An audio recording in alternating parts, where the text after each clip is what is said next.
Hello. Hi, how are you? Welcome back to the Argentine Rugby Breakdown. Correct? Today we're going to talk about the two games of the semifinals of Super Rugby Americas. Yeah, exactly. They are Peñarol Yacares and Dogos Pampas. So let's start.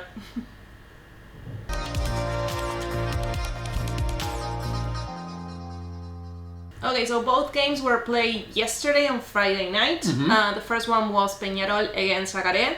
Yacare had a really good start. I knew the game it was going to be a Peñarol win because, logically, I don't know, it was what's supposed to happen. Like, we seen Peñarol perform all over the tournament, having been a very consistent team. Only 2 losses. Exactly, the most consistent team. So in the tournament. They were not going to lose this one, but I really wanted, there was a little part of me that I wanted Yacares to win this game and have the final, because I like them, like the underdog. Exactly. I like that idea. And it's the third Argentine team, so yeah. Yeah, but it didn't happen. Well, almost. Almost, yeah, and it didn't happen. Peñarol got this game.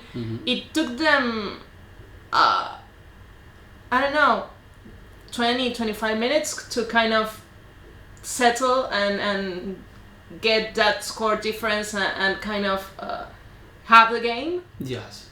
Yacare started really good, kind of pressuring and putting a lot of pressure over Peñarol, but they weren't able to score points when they got into a 22, so only a penalty. And they had a couple of lineouts in the 22s, and they were not able to take advantage of that. And then Peñarol just kind of find their rhythm, or kind of knew they were controlling Yacares and say, okay, let's attack. And in the set piece they had, I think it was the first set piece they had, they just moved the ball to the sides and to the wings, and they scored a try. And from then on till the end of the first half was all Peñarol's doing, scoring a couple of tries, even a penalty try, and a couple of yellow cards for Yacares as well.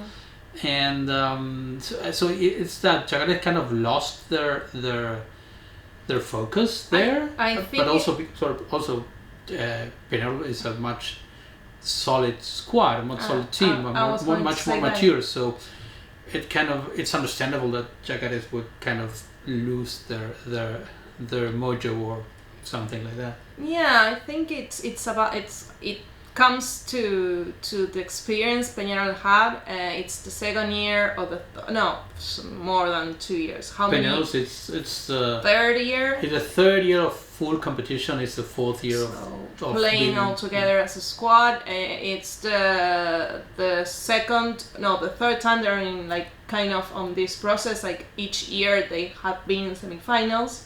But they reach all the finals. So they have kind of this experience, and they have more grown-up players as well. It's what we've been saying. This is the founding of their national team. From where the players come into. Most of these players are going to be playing the World Cup. It's not just it's going to be 2 or 3 players. It's 90% of the squad is going to be playing the World Cup. There are only a couple of Uruguayans playing abroad, a couple in France, a couple in somewhere else, but it's not that many that are going to be coming into this squad. So yeah, so 80%, at least 80% of Peñarols are the national team and are World Cup players. So yeah. So I think it's that. I think also Yacares was like, they knew that they were going to lose this game. They were like very happy to be able to reach this stage. And at the beginning of the game, like before the game started, one of the coaches were saying that there are a lot of we don't see a lot of Paraguayans actually playing on the first 15. It was not one of the coaches. It was the president of the Paraguayan Rugby Union. Okay, so saying, okay, yeah, we have a few Argentinians and some players of other countries, but there's a squad that it's getting bigger. It's more and more Paraguayan players coming to the game and start to train with these more experienced players that are from Argentina and Colombia and Uruguay. So maybe next year we will have some Paraguayans actually playing on the first 15. More Paraguayans. Well, it's a work in progress. They got a few of Paraguayan players, tons of Argentinians, a couple of Colombians, but tons of Argentinians, and they have a wider squad with young Paraguayans which are training all the time and preparing. So they're selecting a wider group of Paraguayan players to come into, to train, to start kind of living this semi-pro life and starting evolving into high performance, and that's the process. And slowly that number will grow, and there will be more Paraguayan teams in the Paraguayan squad, which is something that we would like to see, and that would also help bring back the Argentinians for another team in Argentina. Yeah, so I think that's it for me. Like I really like Yacare's performances so far in this tournament. I'm really into the conduction of the team, even if the number 10, I forgot the name, didn't play that well. Cachabue. He didn't play that well yesterday. He got a yellow card and then he didn't come back after that. The replacement played really good. Yes. Woke up the rest of the team a little bit. More spirited, on the second half. And I love Inchauspe. I think it's the best number 9 of the competition. And it's the best number 9 of the competition, and I would find it really hard that he's not being considered for some of the Argentinian national teams. I'm not going to say Pumas, but I think he has earned a place in the Argentina 15 squad that is going to be playing a couple of games this July against Chile and against Uruguay, preparing for the World Cup. And I'm not so sure if maybe the Puma squad is looking at them. I don't know. They last week when they played Pampas in Buenos Aires, Michael Cheika was in the field, and some of Inchauspe's friends were as well on the field, and they have this huge flag that says Cheika Inchauspe is Argentinian too, something like that, and so don't forget about it. So we will see. I really like him. He has kind of this cocky attitude but he plays really well. So we'll see what happens. So Peñarol is the first finalist of Super Rugby America 2023. Yeah, and now we're going to talk about the second game, which was Dogos against Pampas. Yeah. So Dogos against Pampas. Yeah, the Argentine derby. They played before 3 times against each other, 2 for the tournament. One was kind of a preparation game before the tournament. Dogos won all the games, and Dogos was not the exception. Dogos they've shown through the tournament. They've been the more consistent of the 2 Argentine teams. They have a clear idea of what they are playing. The players play with a much more, or at least they show much more intent in playing. Sometimes they are completely kind of disorganized. That happened yesterday. They happened at some point yesterday, but they are so dangerous in attack, and they are building some really strong forwards and a good set piece. But when they attack, they got some key players. Number 9 was amazing. It was amazing. Agustín Moyano. And he's an under 20th. He's gonna be on the Argentinian team in the South African World Cup, which also tells that this Dogos team is younger than the Pampas team, much more younger. Tons of I think the 19 players are going to the under 20th World Cup. Yesterday I mentioned all of them. Forgot half of it. I also like Julián Hernández, the number which 10. is the number 10. Great 10. he brings energy and opens the game. For me, the difference between Pampas and Dogos is that Dogos knows what they're doing. They know which game they're playing, and they have it very clear.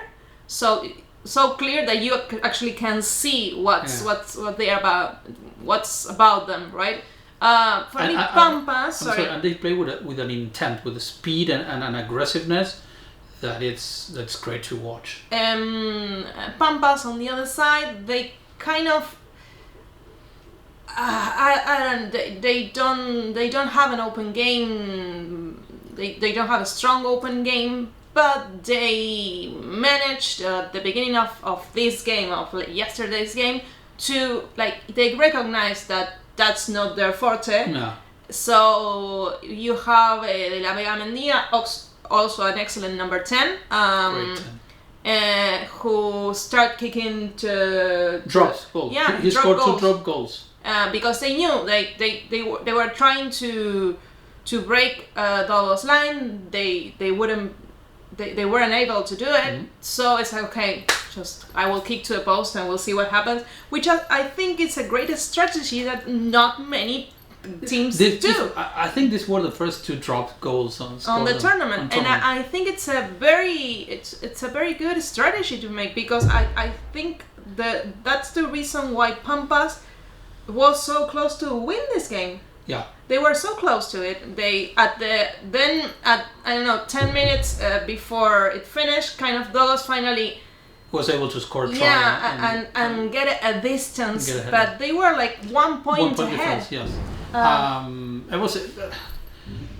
I don't know. It's a different conversation to talk about why not so many drop goals are being kicked. But we're not going to get into that now. But I think Dogos, Pampas, kind of they thought of this like, okay, if we're going to try to break Dogos' line, if we can't do it, we need to score anyway. Yes. So let's kick to the post every time we can. Exactly. If we are in our 22s and we move one way to one wave to another, and we do not make progress in time, okay, let's try that. Let's get away from the 22s with points. It's something that Yacare could have done and didn't, because it was the same.